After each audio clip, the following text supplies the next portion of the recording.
up and welcome to My Point of View. I am your fat and opinionated host, and man, the universe just has a weird way of working sometime. As you all probably already know, over the past week I was out on vacation.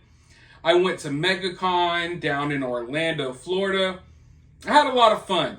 But while I was gone, all types of news started breaking in the Bryan Kohberger case. News that was not good.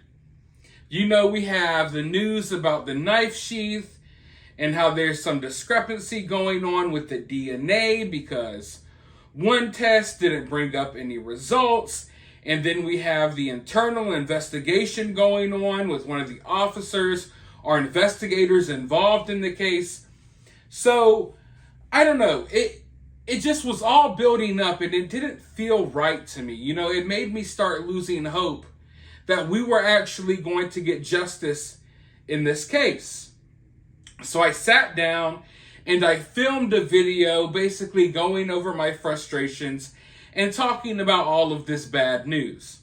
Now, of course, the universe working the way it does, as soon as I record that video and I schedule that video to upload the next morning, bam! A few minutes later, news breaks. News that, hey, you know, we know a lot of the items that were found in Bryan Kohberger's residences and in his vehicle. We know that some IDs were found. We didn't know who these IDs belonged to. And in my mind, I didn't think that Bryan Kohberger was dumb enough to hold on to like a relic or something from one of these victims.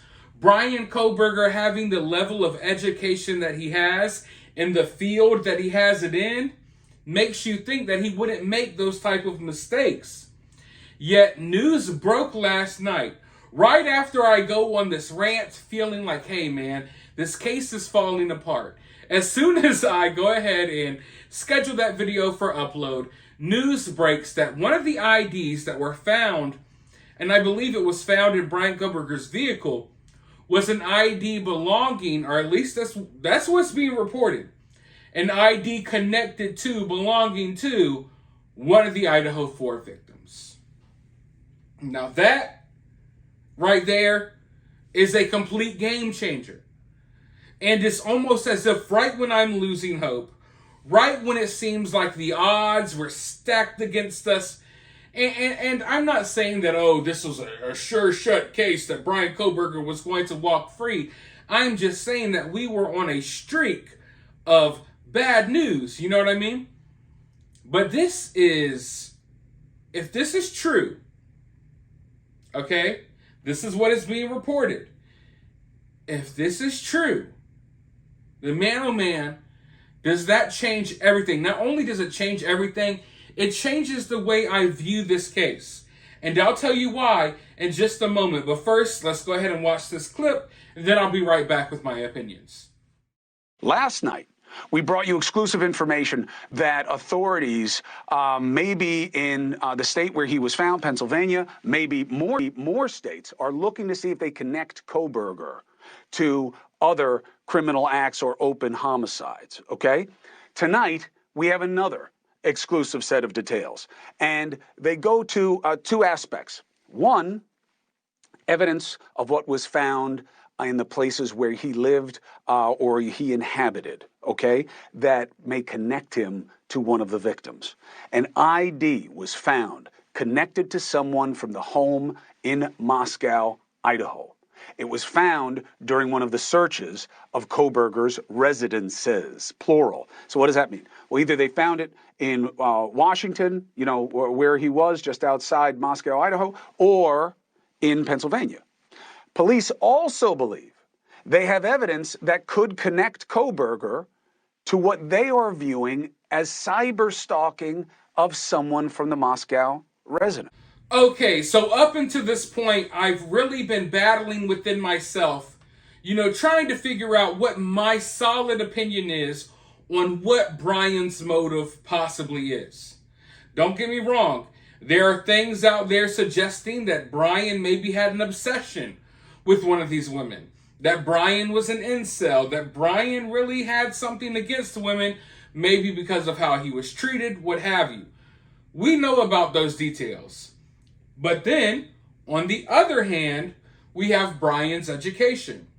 And we know that Bryan kind of obsessed over his education. And he was really interested in how the criminal mind worked, and how the mind of a killer worked. He was really interested in crime scenes and investigations. So I've been battling within myself because something within me, and still even now after we get these details, something within me feels that his education has a lot to do with the crime that he committed. I think maybe his education is what kind of pushed him overboard, or at the very least he pursued this education because he had these feelings inside, knowing that he wanted to ultimately do something like what he's accused of doing. But this ID card, if it's true that Bryan kept an ID belonging to one of these victims, then I think that takes it to the next level. That makes it look more personal. That makes it look more obsessive. That makes it look like it's less about Bryan's education and more about maybe this obsession he formed with one of these girls. Maybe multiple of these girls. Maybe Ethan. We don't really know. But this is totally unexpected for me. Now, when we heard that he had IDs, of course, that was always a possibility in my mind, but I didn't peg Bryan Kohberger as being that type, especially because of, his education. Bryan Kohberger knows better. If anyone, we all know better than that. Bryan Kohberger, if anyone, he studies this stuff. He knows better than that.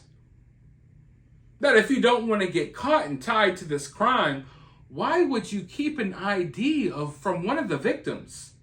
That I would assume you probably took off their body. I don't know how you would have gotten this ID.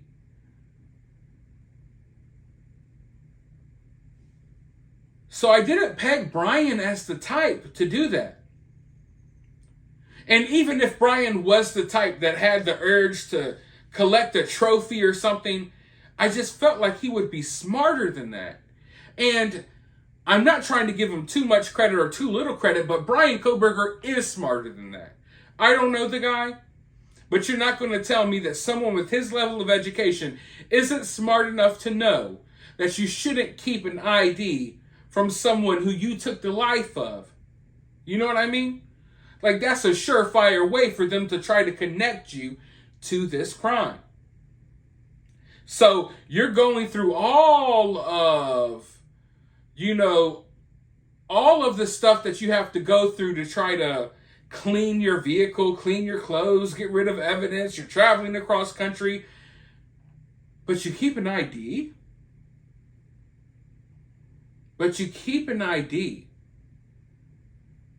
No, I don't think Bryan kept this ID by mistake and forgot to get rid of it. I think this shows that even though Bryan was smarter than this, and even though Bryan definitely knows better than this, that maybe Bryan couldn't control it. Maybe Bryan just had to have that ID. He just had to. Maybe he was that obsessive, that sick in the head, that even though he knows rationally this is not a good idea, he couldn't stop himself from keeping that trophy, from keeping that ID. Which is really creepy when you think about it. Because I know we've gone over killers who have trophies or they keep articles of clothing or IDs or what have you from their victims. But usually those aren't people who have gone to college to study criminology and all of these things. Bryan Kohberger was at the top of his class, the smartest in his class if you ask his teachers. So yes, Bryan knew better.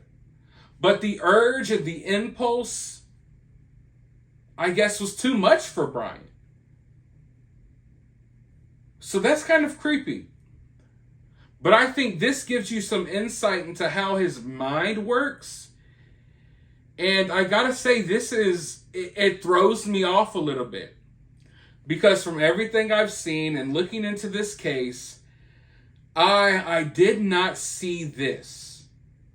And it's something that some may say, oh, this is typical, or we see this all the time. And I get that, but in this particular case, I did not peg Bryan as this type. So, I think this shows, if true, if Bryan really did this, then it shows just the level of obsession that Bryan had. That even knowing, even being fully educated on how to try to get away with the crime, you didn't take the necessary precautions because you simply couldn't get rid of an ID? Or you just had to have that ID? So this changes a lot of how I'm looking at the motive here. Which some will say, the motive doesn't really matter because lives were lost, lives were taken, and now we have Kohberger about to go to trial. But I mean, the motive is always something that I find important and interesting. Like, I want to know why people do this stuff. Why did Kohberger do what he did? How much of it was his education? How much of it was a possible obsession with one of these people, if not multiple of these people? What really took place here? What really transpired? We're all sitting here trying to put the pieces of the puzzle together, and we may never have these answers. But at the very least, this paints a clearer picture for me. I don't know about for you all. But let me know your thoughts down below. Let me know how you feel about all of this down in the comment section. While you're down there, hit the thumbs up, hit the subscribe button, ring the notification bell. And remember, always remain opinionated.